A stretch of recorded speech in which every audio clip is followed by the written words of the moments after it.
والبحث عن مصادر اقتصادية غير البترول ووجودها مع دولة اندونيسيا العظيمة في الجي 20 من الدول الاقتصادية. وجدت المملكة أنه الأفضل الاستثمار في الدول الإسلامية وتنمية الاقتصاد في الدول الإسلامية مجال اقتصادي جيد، وهناك استثمار ربما سمعتم عن استثمار وزارة شركة أرامكو مع برتامينا، وهناك مجالات كثيرة ربما تسمعونها إن شاء الله خلال الزيارة من توقيع اتفاقيات في جميع المجالات الاستثمارية والتعليمية والدينية إن شاء الله. مجالات كثيرة في التعليم وفي الشؤون الدينية وفي الشؤون الاقتصاد والاستثمار، الشؤون الثقافية، شؤون الحج، أيضا ربما إن شاء الله في الشؤون الأمنية. وسبق التوقيع على اتفاقية عسكرية ما زال العمل جاري فيها ولله الحمد. ربما يكون هناك تعاون في مكافحة الإرهاب، وهذا من ثمرات التعاون إن شاء الله، لأن السعودية وأندونيسيا يعانون من استهداف الإرهاب لهذا البلدين الآمنين، فوجدنا أن التعاون بيننا سيعطي حصار لهذا العبث الأمني، بالإضافة إلى أن هناك مشاريع في الإسكان ومشاريع سياحية ومشاريع في البنية التحتية للطاقة. Kedatangan Raja Arab Saudi Salman bin Abdul Aziz Al Saud menarik perhatian karena banyaknya rombongan dan sejumlah persiapan lawatan yang berbeda dari kedatangan pimpinan negara-negara lain pada umumnya. Dengan jumlah rombongan mencapai 1.500 orang, barang bawaan Raja Salman dan rombongan bahkan mencapai 20 pesawat atau 20 penerbangan, termasuk mobil Mercy khusus untuk membawa Raja Saudi tersebut.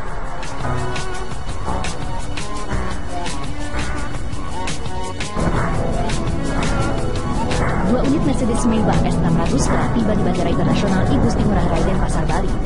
Berdasarkan lawatan sebelumnya ke negara lain, jenis Mercedes Maybach yang digunakan adalah S600 Guard yang dirancang untuk menghindarkan penumpangnya dari ancaman dari segala sisi, termasuk kolong mobil.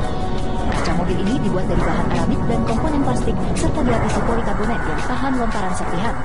Kaca ini juga menawarkan perlindungan dari peledak dan anti peluru senjata serbu. Wow, super aman bukan?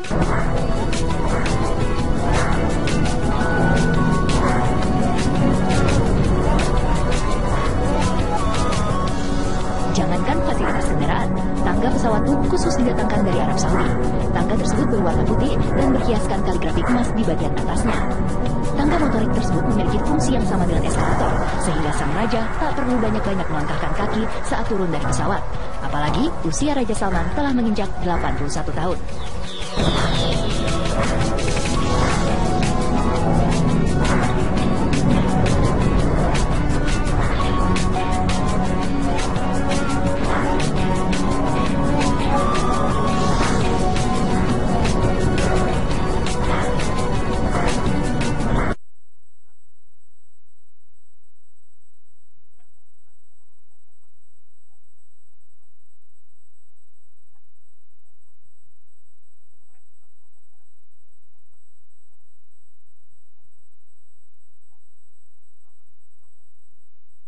Acara di Makassar, dan begini Mbak, saya baru juga kembali dari Riyadh ya kan.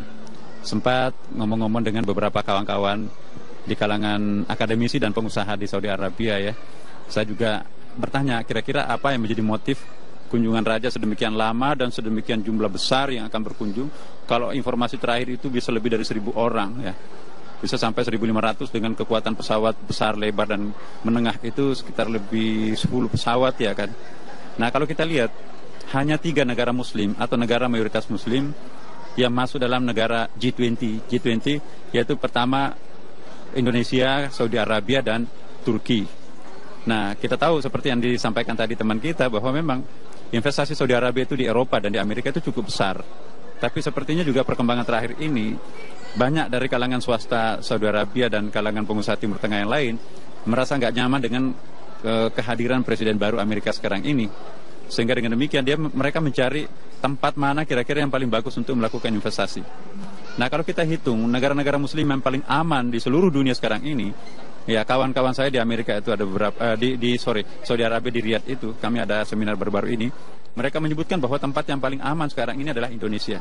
Bukan saja aman, dari segi gangguan politik, keamanan dan sebagainya, tapi aman dari segi investasi karena mereka juga membaca angka-angka perkembangan pertumbuhan ekonomi Indonesia kan. Jadi mereka itu yang datang 1.500 orang itu adalah kalangan pengusaha. Saya kenal beberapa orang di antaranya dan itu anak-anak muda tapi itu Masya Allah itu memiliki uang yang sedemikian banyak dan mereka itu sangat tertarik untuk berinvestasi di Indonesia.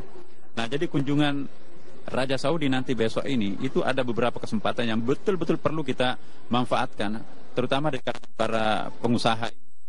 Pertama, karena kita tahu bahwa Presiden Raja Salman ini adalah hemat saya pribadi ya. Saya sedikit tahu tentang raja-raja yang pernah berkuasa di Saudi Arabia. Raja Salman ini termasuk salah seorang raja yang sangat moderat. Pandangan-pandangan politiknya pun juga sangat moderat.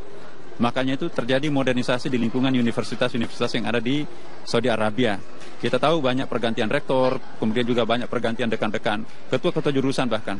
Dan mereka kekuatan raja sekarang ini memilih kira-kira siapa yang bisa membawa Saudi Arabia ke dalam suasana masyarakat modern. Jadi sering kita baca sekarang ini, wah ini kok Saudi Arabia ini mungkin krisis ekonomi. Enggak, terjadi semacam rasionalisasi manajemen pemerintahan Saudi sekarang ini. Jadi menerapkan apa yang disebut dengan penerapan pembangunan efisien dan efektif itu sekarang sedang terjadi di Saudi Arabia. Jadi potensi-potensi mereka itu dimanfaatkan untuk memperkembangkan ekonomi mereka. Nah terakhir untuk kita di Istiqlal juga selaku imam besar, ketika kami menerima tim advance mereka, ya salah seorang petinggi dari Saudi Arabia pada waktu itu, saya sendiri yang terima. Alhamdulillah, mereka juga sangat agak kesulitan untuk menerjemahkan bagaimana caranya nanti ini Raja Saudi ini harus mendaki ke lantai 2 Masjid Istiqlal, nggak ada lift kita pada waktu itu. Lift yang ada itu hanya lift untuk penyandang cacat, itu lambat sekali naik ke lantai 2-nya. Terus saya ditanya, apakah bisa Istiqlal membangun sebuah lift? Saya bilang, insya Allah bisa. Akhirnya pada malam itu, sore pagi hari itu saya langsung ketemu dengan salah seorang pejabat kita. Terusan saya ingin sebutkan namanya di sini. Saya berterima kasih kepada Ibu Rini, ya Menteri BUMN. Ibu, kami akan kedatangan tamu, tapi liftnya Istiqlal ini belum ada. Nah, loh, ini kan waktunya sudah mepet ini Pak. Nasr apa bisa? Saya bilang terserah Ibu. Kira-kira mungkin yang paling tahu tentang bisa atau tidaknya itu adalah tim Ibu nanti. Akhirnya Ibu dalam waktu yang sangat singkat berkomunikasi dengan seseorang. Kita butuh waktu 28 hari pada waktu itu. Akhirnya Ibu Rini mengatakan, insya Allah bisa Pak Nasr. Dan siang itu juga langsung timnya datang, kami terima. Dan kerjanya 24 jam. Subhanallah, dalam tempo tidak sampai 28 hari. Baru 2 minggu dari hari ini, itu sudah bisa dipakai liftnya itu. Dan liftnya termasuk, ya bagus ya. Kami berterima kasih kepada Waskita Karya. Ya. Kebetulan dirutnya itu adalah teman kita juga ya, jamaah kita. Alhamdulillah. Baik. Pada kesempatan ini juga saya berterima kasih kepada Waskita Karya. Di samping itu juga ada persiapan lain tentunya ya. Kita perbaharui semua karpet-karpet yang ada. Kemudian dalam waktu dekat ini juga akan ada dekorasi-dekorasi khusus lah di Masjid Istiqlal. Ya, bukan karena beliaunya akan datang, rajanya akan datang. Memang sudah sampai saatnya, seperti para pemirsa tahu. Ini kan kepemimpinan baru di Masjid Istiqlal, saya juga baru. Dan teman-teman dari Badan Pelaksana pun juga baru. Kita mencoba untuk menciptakan Masjid Istiqlal yang ramah terhadap tamu-tamu asing, ramah terhadap orang kita sendiri, pokoknya ramah untuk semuanya. Insya Allah Istiqlal untuk semua, dan akan menjadi masjid kebanggaan kita, khususnya umat Islam di Indonesia. Baik Pak Nazarudin, nah dengan kunjungan ini, DPR sudah bersolek, Istiqlal juga sudah bersolek. Pertanyaan saya, apakah kunjungan atau lawatan ini juga bisa dinikmati oleh masyarakat kebanyakan pada saat kemudian kunjungan tersebut? Masyarakat awam boleh nggak sih kemudian melihat gitu, ikut menikmati kunjungan tersebut? Bagaimana Pak? Iya, kita tidak ada masalah. Kita nggak bisa melarang orang datang ke masjid siapapun, asal tujuannya untuk beribadah terutama ya kan. Dan kita pun juga di Istiqlal itu kan sudah ada sistem pengamanannya, jadi juga tentu sudah steril ya. Teman-teman juga dari Pas Pampres itu sudah sangat siap untuk. Dan yang jadi tantangan kami sekarang ini, terlalu banyak yang meminta kami, grup-grup pengajian, grup-grup jamaah dari masjid-masjid lain, ingin sekali menjadi jamaah Masjid Istiqlal, ingin hadir menyaksikan Raja Saudi di Istiqlal. Baru tadi ini pucuk pimpinan Muslimat Nahdlatul Ulama itu mau membawa masanya ke Istiqlal dalam rangka ikut serta menjemput Raja Saudi. Ya, jadi saya katakan kami akan berkoordinasi dari segi waktu dan dari segi pengamanan dan dari segi sistem nanti, bagaimana supaya nanti kehadiran Raja kita ini mungkin tidak terlalu terusik dengan sebuah sistem yang tidak dipersiapkan. Jadi kami ingin mencoba untuk melakukan koordinasi dengan semua pihak, terutama pihak kami internal Masjid Istiqlal. Bagaimana kehadiran jamaah-jamaah itu nanti, satu sisi mereka bisa menyaksikan tamu yang sudah lama memang ditunggu-tunggu oleh mereka, tapi pada sisi lain tamu kita yang datang ini juga tidak terusik dengan adanya pengaturan yang kurang pas ya. Jadi kami tentu akan berkoordinasi dengan semua pihak, terutama pihak keamanan di Istiqlal dan juga aparat Pas Pampres ya. Insya Allah segalanya kami akan lakukan. Tapi poin saya pribadi menganggap bahwa semakin banyak jamaah yang bisa hadir di Masjid Istiqlal dalam rangka ada tamu seperti itu saya kira menurut saya bagus ya. Yang penting keamanan, kerapian dan ketertiban itu mungkin juga perlu kita lakukan. Apalagi besok itu kan bukan hari Jumat ya kan. Jadi laki-laki dan perempuan bisa sama-sama hadir di masjid di ruang utama Masjid Istiqlal. Kalau hari Jumat ya itu lantai utamanya hanya untuk laki-laki, perempuannya di atas. Nah, insya Allah direncanakan Raja Saudi besok ini, ya kepastiannya belum persisnya seperti apa manualnya kami belum terima, tapi rencananya akan sholat tahiyat masjid, ya. Kemudian melihat dan mungkin juga unsur pimpinan Istiqlal dan juga terutama dalam hal ini Kementerian Agama selaku penanggung jawab Masjid Istiqlal itu tentu kami juga akan menunggu petunjuk-petunjuk dari Pak Menteri Agama dalam hal ini.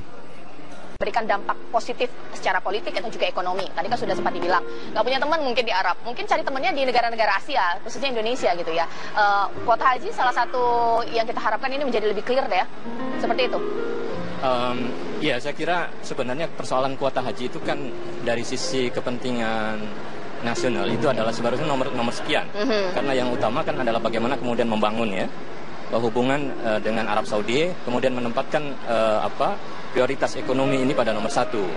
Kalau ini sudah terjadi kesejajaran sebagai mitra strategis, maka sebenarnya masalah kuota haji ya, kemudian masalah-masalah perlindungan TKI itu dengan sendirinya akan settle. Jadi seperti itu. Jadi saya kira dengan dua hal memang antara ekonomi dan politik. Kalau di Arab Saudi kan memang tipikal karakteristik budaya mereka antara ekonomi dan politik itu menjadi satu kesatuan. Pemegang kekuasaan ekonomi adalah keluarga raja, kekuasaan politik juga keluarga raja.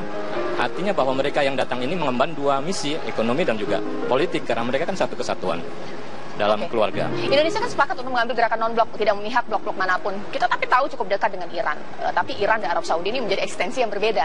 Mana kita memposisikan diri ini?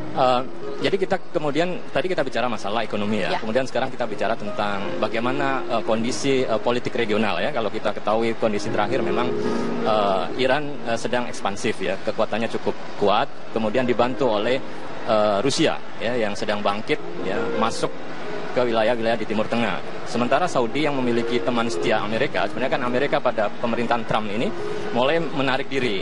Sehingga sebenarnya Saudi dalam kondisi sendiri ya, mencari teman. Ini kalau dari sisi politik. Oleh karena itu, teman yang memiliki hubungan yang kuat ya, dari sisi ideologi politiknya ya, Sunni, maka sebenarnya adalah Indonesia.